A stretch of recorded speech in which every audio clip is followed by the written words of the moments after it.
Alright, y'all. What up, YouTube? Back with another one, man. Or should I say, back to the drawing board. Because, yep, you guessed it.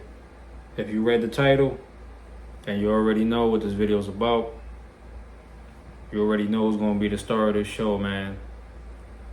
None other than my baby, Glock 19X. You already know, man. If you've been following my channel, then you know how much I praise this gun. You know how much I talk about the 19X. Y'all can't stop getting me to talk about the 19X. But this video is just basically gonna let y'all know why I always will go back to this gun, which is why I say back to the drawing board, man. I mean, what else is there to say? I mean, you could say that there's a million other pistols out there that do this and do that. But for me, simplicity just beats all, man. And like I said, this is my EDC. This is like my main go-to. I got a few others that I rotate every now and then, but this is the gun that you most see me carrying. And I know y'all probably wondering, oh, he's flagging himself, he's flagging himself. Come on, man. Y'all should know. We practice safety, safe direction, YouTube, nothing in the mag. We don't have any ammunition anywhere nearby, so don't trip. There's nothing in here, y'all. Y'all clearly just saw me firing the gun, dry fire, and there's nothing in there. But like I said, man, simplicity beats all, which is why I will always come back to this gun.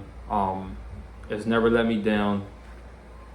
I keep it simple. As you can see, this is nothing crazy. No stipple work, no dot, no 19X MOS cutout. I know they got that one now. No threaded barrel up here. All you see is a simple light on the pistol. And this is not a surefire, so no, I didn't pay $500 for this light. As y'all can see, the only real upgrade I consider on here is the Glock performance trigger. And we're also going to talk about that in this video because we are approaching a year anniversary from when I purchased this Glock performance trigger. And once again, for y'all that been rocking with me, you already know I've had minor issues. I wouldn't even really consider it issues because it was the ammo that I was running, and I no longer run that ammo. I had a few light primer strikes. We'll dive right into it with the GPT. That's the only thing I had was a few light primer strikes.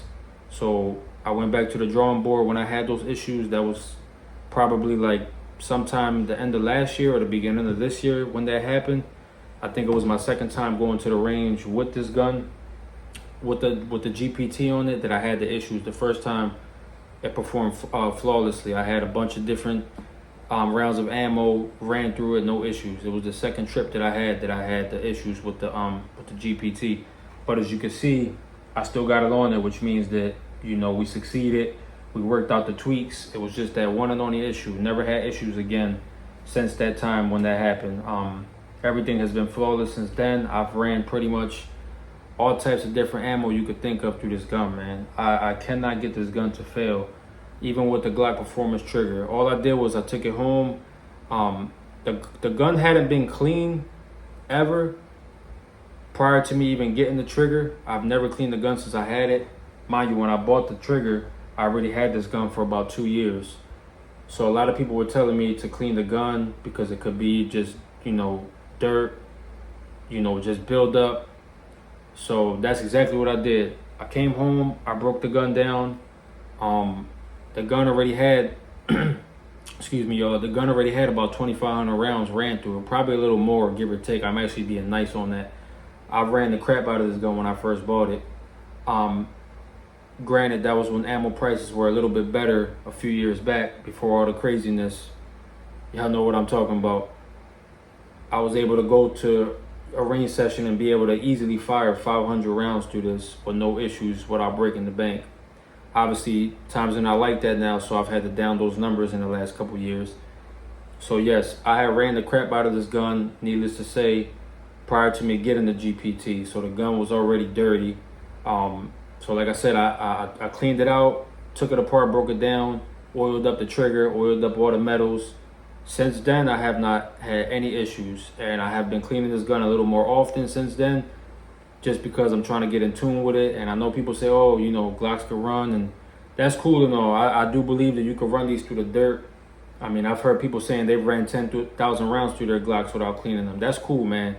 But for somebody like me that's an everyday user, everyday carry guy, whatever you want to call me. I'm the average Joe. I'm not firing 1,000 to 2,000 rounds a week or nothing crazy like that. But even so, when I go to the range, I try to clean this gun at least every 2 range trips since I've had those issues. But like I said, since I've had those issues, I haven't had any more issues with the trigger. The trigger has performed flawlessly. And honestly, being as though it's been a year already, I feel like the trigger is even broken in a lot more. So it's super crisp. Like, you get on target so easily. Follow-up shots are great.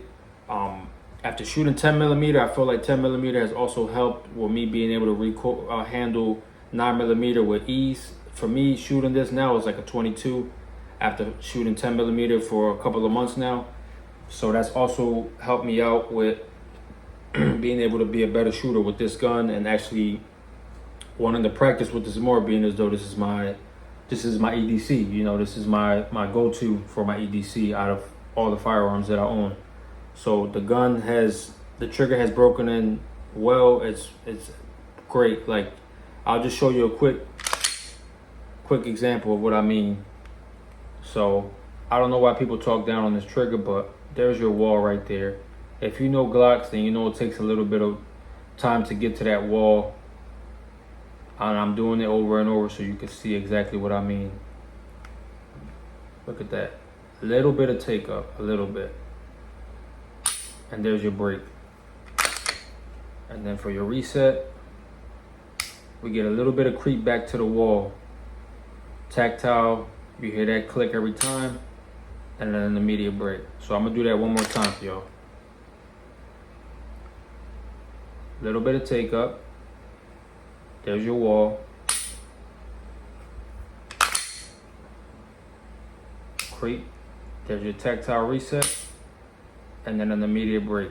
So I don't know about y'all, but if y'all know me from day one, I'm not a trigger snob. I've never claimed to care about triggers or anything like that.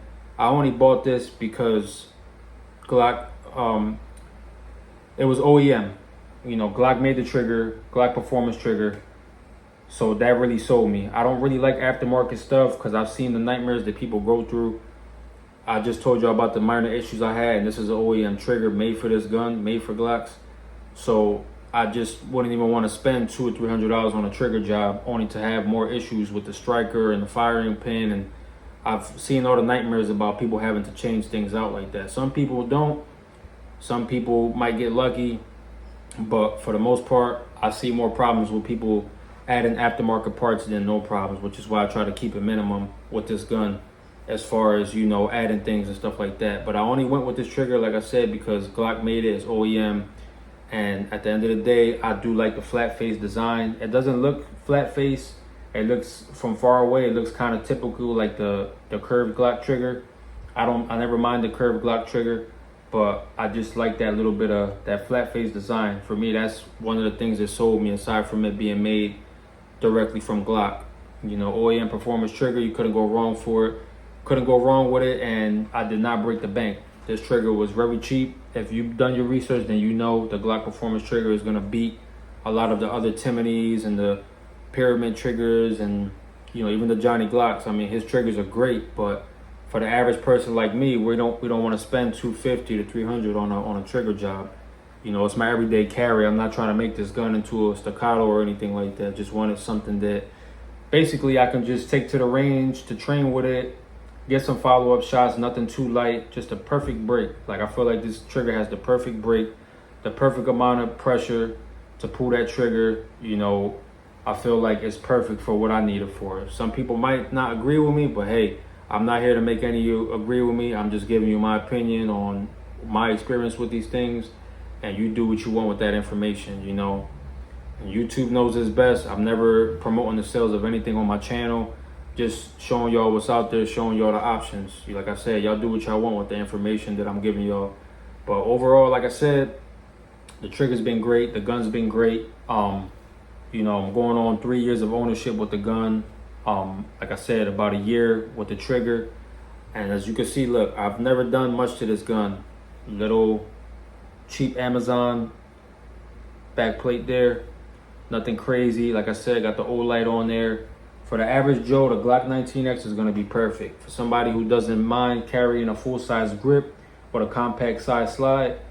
If you already carry full size, then that's not really gonna matter to you. I carry full size. I've carried 5-inch barrel guns, so for me, this is not something that was ever a challenge for me. You know, when I first got this gun, I didn't carry it much because I had another EDC at that time.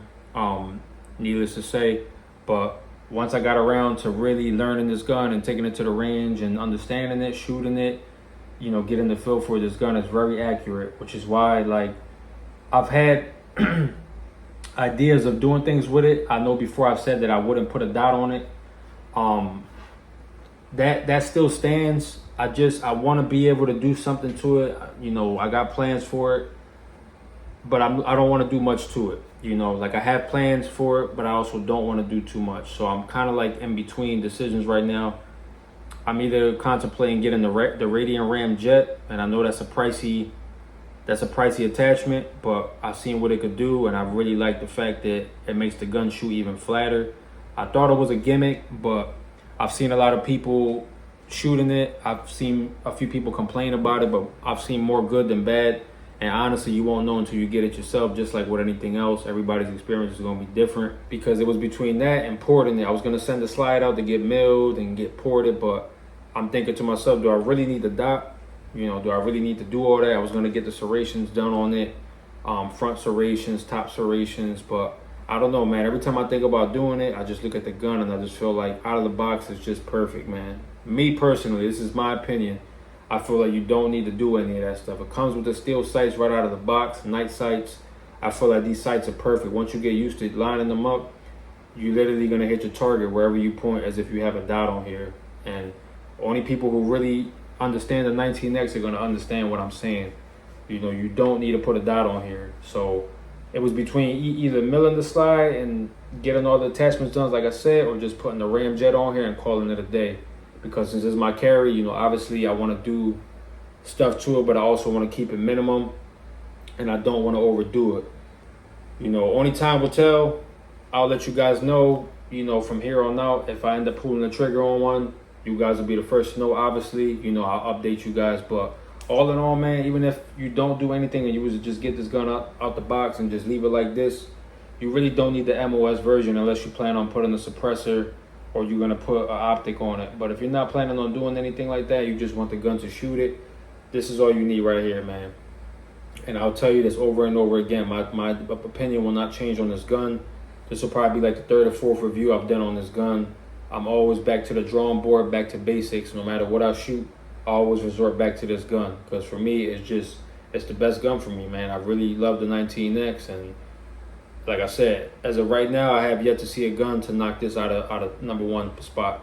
For me, this gun is in the #1 spot above anything else, you know. And I know there's a lot of other guns out there. We're not talking about $5,000 guns. We're not talking about $8,000, you know, Nighthawks or whatever you call them type guns. You know, I like them all. They're nice. But for the average, everyday average Joe, this is all you need right here.